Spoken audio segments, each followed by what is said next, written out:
reading is from John chapter 20, verses 1 to 18. Early on the first day of the week, while it was still dark, Mary Magdalene went to the tomb and saw that the stone had been removed from the entrance. So she came running to Simon Peter and the other disciple, the one Jesus loved, and said, "They have taken the Lord out of the tomb, and we don't know where they have put him." So Peter and the other disciple started for the tomb. Both were running, but the other disciple outran Peter and reached the tomb first. He bent over and looked in at the strips of linen lying there, but did not go in. Then Simon Peter, who was behind him, arrived and went into the tomb. He saw the strips of linen there, as well as the burial cloth that had been around Jesus' head. The cloth was folded up by itself, separate from the linen. Finally, the other disciple, who had reached the tomb first, also went inside. He saw and believed. They still did not understand from Scripture that Jesus had to rise from the dead. Then the disciples went back to their homes, but Mary stood outside the tomb crying. As she wept, she bent over to look into the tomb and saw two angels in white seated where Jesus' body had been, one at the head and the other at the foot. They asked her, "Woman, why are you crying?" "They have taken my Lord away," she said, "and I don't know where they have put him." At this she turned round and saw Jesus standing there, but she did not realize that it was Jesus. "Woman," he said, "why are you crying? Who is it you are looking for?" Thinking he was the gardener, she said, "Sir, if you have carried him away, tell me where you have put him, and I will get him." Jesus said to her, "Mary." She turned towards him and cried out in Aramaic, "Rabboni," which means teacher. Jesus said, "Do not hold on to me, for I have not yet returned to the Father. Go instead to my brothers and tell them, I am returning to my Father and your Father, to my God and your God." Mary Magdalene went to the disciples with the news, "I have seen the Lord," and she told them that he had said these things to her. Welcome. For those of you who don't know me, I'm Geff. I'm just one of the members of our church here at Holy Trinity. Today it's my privilege and thrill to be able to bring you a message on this Easter Sunday. Today is Easter Sunday, the day when we remember Christ's resurrection. Glenys has just read for you John's account, his gospel account of that very first Sunday morning. And as Christians, we get excited about Easter. This is a celebration. It is a time of rejoicing in the risen Christ. And yet that first Easter morning didn't start that way. It may have ended that way, but it didn't start that way. The amazing thing is that God wonderfully tells us exactly what happened, and all four gospel accounts have an amazing precision. Although they take a different viewpoint, they emphasize slightly different things. They are precise in what they say. But listen to this. We're going to today look at the disciples and the women, those who were followers of Jesus, and just think for a minute about that first Easter Sunday. These disciples were in their own homes in isolation. They only went out for essential trips only. The women went out to get spices, they went to the shops, as it were, and they also went to the tomb. They were fearful of death, not knowing what was going to happen. Was there going to be a knock on the door, and the Jews who had crucified their leader were called to crucify them? They were fearful of death. They wondered about their future. What was going to happen? Would there ever be a normal life again? I wonder if you're now just sitting there and seeing the parallel with our situation here, with our uncertainties, with our isolation due to this coronavirus pandemic. And perhaps today that gives us fresh insight, new meaning to the way those disciples felt. Well, let's look at John's account, and particularly let's focus upon Mary Magdalene. It was Mary who went to the tomb with several women, we read in the other Gospels, not just to weep, but, as was the Jewish custom, to anoint the body of Jesus. She brought spices which she needed, which she'd probably bought earlier that day. Couldn't do it the previous day, that was the Jewish Sabbath, the Saturday that we would say. So it had to wait. This was the first opportunity. And so they went early morning to perform their final act of love, to show their regard for Jesus. And they went expecting to find a sealed and guarded tomb. And as they approached it, probably in that half light, they were probably quite shocked and horrified to find an empty tomb with no guards. You know, these women, and particularly Mary Magdalene, was already distressed. In their grief, they were distressed. But now they find an empty tomb. You know, losing a loved one, that is painful and bad enough. But now their grief is compounded by the loss of the body. I wonder what her fears were. Would they be that in that brief moment that somebody had rolled the stone away, they had broken the seal, they had stolen the body? She might have been thinking, what have they done with the body of Jesus? Had it just been treated like rubbish and just dumped somewhere? Had it been sold for illegal or nefarious purposes? Whatever it was, her thoughts would have been of all the bad things that would have been, certainly not for good. Was it that Joseph of Arimathea who had donated the tomb? Was it him who had moved the body? Perhaps Nicodemus, another silent follower of Jesus. Perhaps they'd arranged to have it moved, fearing its vandalism by some of the Jews who despised his claim to be God. Well, already hurting and in pain, with this uncertainty and fear simply added to her distress. So she and the women return and tell the disciples, and they don't believe her. They're not gullible, simple people who believe anything they're told.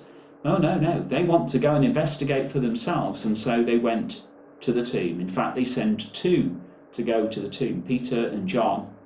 And we read that John outruns Peter. He was certainly the younger, and that may well be why he outran him.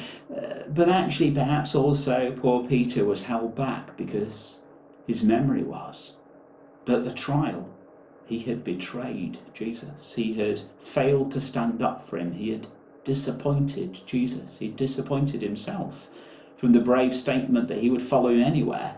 Before the cock crowed, he had actually denied him 3 times.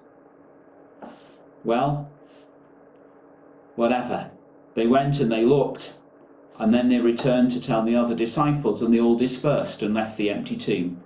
All except Mary. Mary Magdalene, who can't settle, she returns to the tomb, hoping for some clue or idea as to what had happened. So she stoops to look into the tomb, but this time did not find an empty tomb. She sees 2 people, 2 angels there, one at the head and one at the foot. Now, I'm not going to make a major issue of this, but those of you who know and remember the tabernacle and the Holy of Holies where God dwelt, who remember the Ark of the Covenant within that Holy of Holies, and on the top of it, the mercy seat, will remember that on the mercy seat, between God and the sacrifice on the Day of Atonement, there are 2 angels who cover the mercy seat. And I just say, perhaps the 2 angels just relate to that. Our God does nothing by chance. So while she's looking into the tomb and talking to one of those angels, she becomes aware of someone standing behind her. Not knowing who it is, perhaps blinded by her tears and her red, raw eyes by this time, presuming it's the head gardener, she thinks he might know what happened, so she asks him. Of course, it isn't the gardener. Notice how tenderly he asks her why she's crying, not because he doesn't know, but to focus her attention on him, and take it away from the angels in the tomb. And he says one word, Mary. And she knows, she recognises the voice of Jesus and how thrilling and exciting that sound is. Don't you? If you're a believer today, don't you know exactly how she felt as God speaks to you, as you hear the voice of Jesus? Your heart is thrilled with his nearness. And that's what happened for her. How often is our experience like that? When we are distressed, perhaps looking the wrong way, perhaps even looking for the wrong thing, perhaps expecting God to work one way when he has a completely different plan which we haven't picked up on. Doesn't he quietly get our attention and get us to focus on him again? And then and only then can he move us and change where we are to where he wants us to be, or how he wants us to behave, or what he wants us to do. Isn't that the gentleness of the Christ who was all powerful and conquered death? He demonstrates his incredible power over death and sin. Yet that same powerful Christ is the loving, gentle Saviour and guide to all those who desire him. Mary, he says. He knows her. He knows all about her. He knows her name. He knows her faults. He knows her failings. He knows her past. But he loves her and is deeply concerned for her and speaks to her now to lift her to him and to open her eyes to what she should have known, that he was going to rise from the dead. He had told them all that he was going to die and even then be raised from the dead, but they didn't understand. And even now, with an empty tomb, with the evidence before them, they failed to grasp. But he doesn't love her less, because like all the disciples, they had failed to believe what he had said when he was alive on earth a few yesterdays ago. And it's the same for us, isn't it? Jesus is willing to meet us where we are, in whatever state we are in, if we are willing to meet with him. Mary was looking for Jesus, but it was Jesus who found her. Doesn't that bless you? Doesn't that give you hope in your situation this morning? Doesn't that make you want to reach out and respond to him? You know, her response was to fall at his feet and worship him. Rabboni, teacher, she says. But no, Jesus doesn't let her dwell in that position of worship. He has a job for her. And so this inconsequential person, who was the very first person to see the risen Christ that day, gets the responsible job of declaring him to the other disciples. So what does she do? She goes and tells the other disciples, and it appears that they don't seem to believe her, but it doesn't stop her. I have seen the Lord, she shouts, with excitement and joy. You can imagine in that quiet room, they were probably saying, shh, Mary, be quiet, don't do that, don't attract attention. And she's probably jumping around the room saying, but I have seen the Lord, the most exciting thing that she has ever seen. And she can't be quietened or contained. Her tears and sadness are gone, replaced by hope and joy and excitement. And isn't this typical of yours and my experience of the Jesus of the cross, of the Jesus of the resurrection, the Jesus who changes situations and changes hearts?